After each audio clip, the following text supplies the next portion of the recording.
అంటే మిమ్మల్ని కలిసిన తర్వాత అడుగుదాం ఫస్ట్ క్వశ్చన్ మీ వీడియోస్ చూసినప్పటి నుంచి మీ ఏజ్ ఏంటి? అంటే మీరు చేసిన వీడియోస్ అంటే మేనేజర్‌గానే చేస్తున్నారు. మేనేజర్ అంటే ఆల్మోస్ట్ ఒక 30+ ఉంటాయి ఈజీగా. సో చూస్తే గెడ్డం గాని, హెయిర్ గాని వైట్‌గా ఉంటది. అవునవును. సో యాక్చువల్లీ నా ఏజ్ వచ్చేసి 36 అనమాట. అంటే ఈ లుక్ మెయిన్‌గా ఇలా మెయింటైన్ చేయడానికి కారణం ఏంటంటే, ఎర్లియర్ నాది complete I used to have the black hair and all. Grey hair start అయింది, చాలా ఎర్లీగానే స్టార్ట్ అయింది నాకు. But I used to maintain by colouring అన్నీ చేసేవాడిని. సో ఒక మూవీకి షూట్ స్టార్ట్ అయింది. సో ఆ మూవీ షూట్ స్టార్ట్ అయ్యాక they asked me to maintain this look. వాళ్ళకి కంప్లీట్ గ్రే మెయింటైన్ చేయమన్నారు. అండ్ మోర్ ఓవర్ నేను కూడా ఇంకా లాక్డౌన్లో ఐ వాజ్ వెక్స్డ్ అప్ అనమాట. కలర్ వేసి ఆ మెయింటైన్ చేయబోద్దు. ఇట్స్ లాక్డౌన్లో అందరూ ఏమైపోయారు, లైక్ అలా లెథార్జిక్ అయిపోయారని నేను ఇంకా వదిలేసా. ఆ ప్రాసెస్లో దానికి లుక్ మెయింటైన్ చేస్తూ ఆ మూవీ కోసం మేము కాంటెంట్ చేస్తున్నప్పుడు ఆ కాంటెంట్ క్లిక్ అయింది. సో అప్పటి వరకు నేను చేసిన యూట్యూబ్ జర్నీకి కొంతమంది నాకు తెలుసు కానీ, బట్ ఆ లుక్కి జనాలు were like attracted. Who's this guy, కొంచెం పెక్యులర్ ఉన్నాడు, ఫేస్ ఏమో కొంచెం యంగర్గా ఉంది, బట్ హెయిర్ ఇదంతా వైట్ అండ్ వైట్ అసలు ఎవరు అన్నట్టుగా క్యూరియాసిటీ పెరిగింది. సో అలా అలా I I got a different identity ఈ లుక్కి. అందరికి ఇదే డౌట్. కొంతమంది ఏమో కొన్ని నెగిటివ్ కామెంట్స్, అంటే కొంతమంది శాంటా క్లాస్ తాత, లేకపోతే ఈ ముసలోడు అవన్నీ కమెంట్లు చేసేవారు అనమాట. నాకు నవ్వుకునేవాడిని. ఆ రకంగా ఆ లుక్ అలా మెయింటైన్ చేయాల్సి వచ్చింది. ఆ మూవీ షూట్ చేశాను, అయిపోయింది. తర్వాత కూడా చాలా మూవీ ఛాన్సెస్ వచ్చాయి, చాలా వెబ్ సిరీస్ కూడా చేశాను. అందరూ ఈ లుక్కే కావాలని చెప్పేవారు అనమాట. సో ఇది ఒక ఐడెంటిటీ కోసం అట్లాగా ఉంచేశాను. This creates a different perspective, I mean ఒక పర్సనాలిటీ నాకు. అంటే ఎర్లీ ఏజ్లో వచ్చిందా లేదంటే కలర్? లేదు, ఎర్లీ ఏజ్లోనే వచ్చేసింది. 2021 అప్పుడే వైట్ హెయిర్ స్టార్ట్ అయింది నాకు. ఇప్పుడు ఈ రోజుల్లో జుట్టు ఉండటం అదృష్టం అంతే. వైట్ అయితే బ్లాక్ అయితే హెయిర్ ఉండటం అదృష్టం. హెయిర్ ఉండటం అదృష్టం. సో ఐటీ వదిలేసారు ఇప్పుడు కంప్లీట్? కంప్లీట్ వదిలేసాను. ఫ్యూ మంత్స్ అవుతుంది. ఇంకా పబ్లిక్గా అంటే ఇంటర్వ్యూస్లో చెప్పాను కానీ ఇంకా మా ఆడియన్స్కి ఎప్పుడు అనౌన్స్ చేయలేదు, చేస్తాను తొందరలోనే. ఐటీ వదిలేసారు? యా, అంటే ఆర్టిస్ట్గా కొంచెం బిజీ అయ్యాను. కాంటెంట్ క్రియేషన్ ఆర్టిస్ట్గాను ఇవన్నీ మేనేజ్ చేయడం కొంచెం కష్టం అయిపోయేది. స్టార్టింగ్లో అన్నీ నేనే మేనేజ్ చేసుకునేవాడిని అనమాట. రైటింగ్ అని, కాంటెంట్ క్రియేషన్, యూట్యూబ్లో పోస్ట్ చేయటం, ఎడిట్ చేయటం, ప్రమోషన్స్ వస్తే ప్రమోషన్స్కి స్క్రిప్ట్ రాయటం, మళ్ళీ బయట కమర్షియల్స్కి చూసుకోవటము, ఆఫీస్ ఏమో నైట్ షిఫ్ట్ అనమాట, అది చేసుకునేవాడిని. ఇంకా పోను హెల్త్ మీద కొంచెం ఎఫెక్ట్ లాగా పడుతుంది, నిద్ర ఉండేది కాదు. I use to survive on black coffee literally. ఇంకా ఒక పాయింట్లో ఎక్కడ స్టెప్ తీసుకోవాలి కదా, when this is actually fruitful అన్నప్పుడు ఇంకా మానేశాను అనమాట. అంటే ఐటీ చాలా సుఖమైన జాబ్, అంటే టైం వాటిలో కూడా కొన్ని కాంప్లికేషన్స్ ఉన్నా కూడా ఈ టైం నుంచి టైం వరకు జాబ్ ఉంటుంది. అండ్ మీరు మేనేజర్ కాబట్టి మీకు పెద్ద వర్క్ ప్రెషర్ కూడా ఉండదు. మీరు వీడియోస్లో చెప్తున్నట్టే టీఎల్స్కి, టీమ్కి వాళ్ళకి ఎక్కువ ప్రెషర్ ఉంటుంది. అంటే every position has different level of pressure అనమాట. సో నాది ఎట్లా అంటే I mean to supply chain domain. So IT ఇదే ప్రొఫైల్ అంటే కంపెనీ, బట్ నా డొమైన్ వచ్చేసి సప్లై చైన్ అనమాట. మా కంపెనీ రిటైల్ అవుట్లెట్ చైన్స్ ఉంటాయి యూఎస్లో.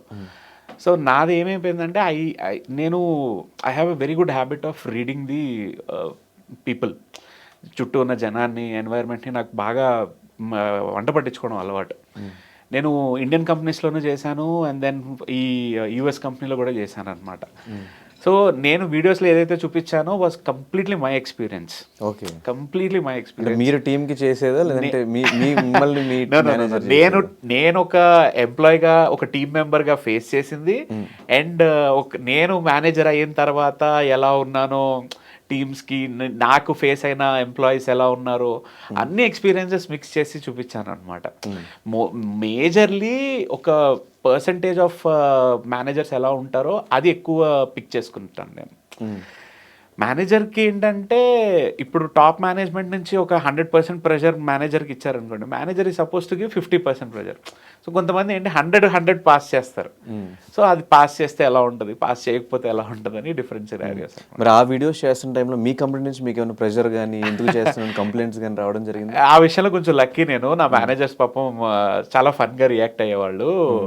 ఈవెన్ నా మేనేజర్ వచ్చి, నా హైయర్ మేనేజర్ వచ్చి, మన మీటింగ్ అవ్వగానే నువ్వు వెళ్ళి వీడియో చేసుకుంటున్నావు, you are supposed to pay royalty to me అంటారు అనమాట. సో దేవేర్ లైక్ జోవియల్, వాళ్ళు చాలా లైట్ హార్టెడ్గా తీసుకున్నారు. So I had good time. Time to time ఇప్పుడు ఈ ఫీల్డ్లో తెలిసిందే, ఇప్పుడు ఈ మంత్ మీకు ఒక యూట్యూబ్ నుంచి ఒక 60,000 వస్తే నెక్స్ట్ మంత్ ఒక 2 lakhs రావచ్చు, ఒక్కొక్క మంత్ రాకపోవచ్చు, మీకు బాగుంటే వస్తే బాగోపోతే ఉండదు. అండ్ మీకు ఐటీలో వచ్చేసరికి చాలా ఆప్షన్స్ కన్సిస్టెంట్ సాలరీ వస్తుంది, కన్సిస్టెంట్ శాలరీ వస్తుంది, ప్లస్ అదర్గా హెల్త్ ఏమన్నా కూడా బెనిఫిట్స్ ఉంటాయి. సో ఆ జాబ్ వదిలేసుకుని కంప్లీట్గా దీంట్లో దిగిపోవడానికి రీజన్ ఏంటంటే మేనేజ్ చేసుకోవచ్చు కదా ఇటు యూట్యూబ్ ఇటు ఐటీ. అంటే ఒకటి ఎలా ఉండిందంటే మీరు అన్నది కరెక్ట్, యూట్యూబ్ కన్సిస్టెంట్గా రాదు, కానీ ఇప్పుడు మీరు దాని మీద కాన్సన్ట్రేట్ చేస్తే it will give you consistency. అంటే ఏమంటారు, మీరు కన్సిస్టెంట్గా మీరు కాంటెంట్ క్రియేట్ చేసుకుని వేసుకోగలిగితే YouTube will give you that monthly thing. That's what నాకు అర్థమైంది. అది నాకు చాలా డౌన్ఫాల్ ఉండింది లాస్ట్. అది అది ఎలా అంటే ఒక పాయింట్లో I had content, I had energy, I had consistency, everything. ఒక టైం వచ్చేటప్పటికి ఏమైందంటే ఆఫీస్కి వెళ్ళాల్సి వచ్చింది, లాక్డౌన్ అయిపోయింది, ఆఫీస్కి పిలిచారు, మూవీస్ షూట్స్. ఒక్కసారి నేను 2 movies ప్యారలల్గా షూట్ చేశాను, ఒక వెబ్ సిరీస్ షూట్ చేశాను. సో ఆ ప్రాసెస్లో ఏమైందంటే కాంటెంట్ మీద కాన్సన్ట్రేట్ చేయలేకపోయాం. సో ఒక లాంగ్ ఫార్మాట్కే మనకు డబ్బులు వస్తాయి, షార్ట్కి రాదు. సో ఆ లాంగ్ ఫార్మాట్ చేయలేకపోయినా షార్ట్స్ చేసామండి. సో అక్కడ కొంచెం మళ్ళీ ఛానల్ కొంచెం డౌన్ అయింది. దెన్ మళ్ళీ ఏం చేశాను, నేను వెబ్ సిరీస్ స్టార్ట్ చేశాను మా ఛానల్కి. ఒక వేరే యూట్యూబ్ ఛానల్ తోటి టైఅప్ అయ్యి పా ఒరిజినల్స్ అని వాళ్ళతోటి వెబ్ సిరీస్ స్టార్ట్ చేశాను. వెబ్ సిరీస్కి ఐ గాట్ మిక్స్డ్ రెస్పాన్స్. అంటే మరీ నెగిటివ్ అని కాదు, మాకు వచ్చే యావరేజ్ వ్యూసే వచ్చాయి. It didn't turn out, I only produced అనమాట. దానికి కొంచెం బ్రాండింగ్ వచ్చినా కూడా it didn't give fruitful results.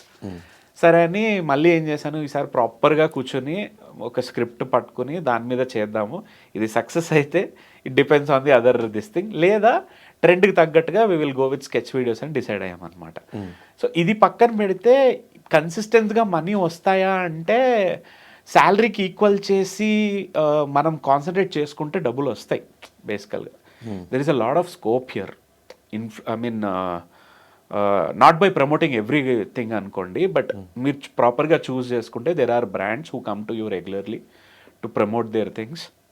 And YouTube నుంచి ఏమంటారు ఉడత సాయంగా అది వస్తుంటుంది అనమాట. సో మొత్తం ఇప్పుడు బ్రాండ్స్ మీద, ఇన్స్టాగ్రామ్ ప్రమోషన్స్ మీదే కొంచెం రెగ్యులర్ ఇన్కమ్ పుల్ చేస్తున్నాను. మూవీస్ చేస్తుంటాను అప్పుడప్పుడు. సో అవి ఈవెన్ అది కూడా కష్టమే. అంటే మేము ఎట్లా చేస్తామంటే like I created a unique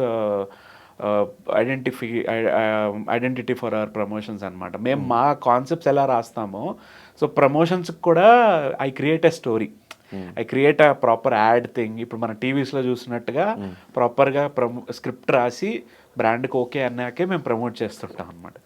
చాలా తక్కువ వాటికి అప్పట్లో నేను డైరెక్ట్ ప్రమోషన్ చేసామండి, లైక్ కెమెరా చూసి అలా చెప్పేవాడిని.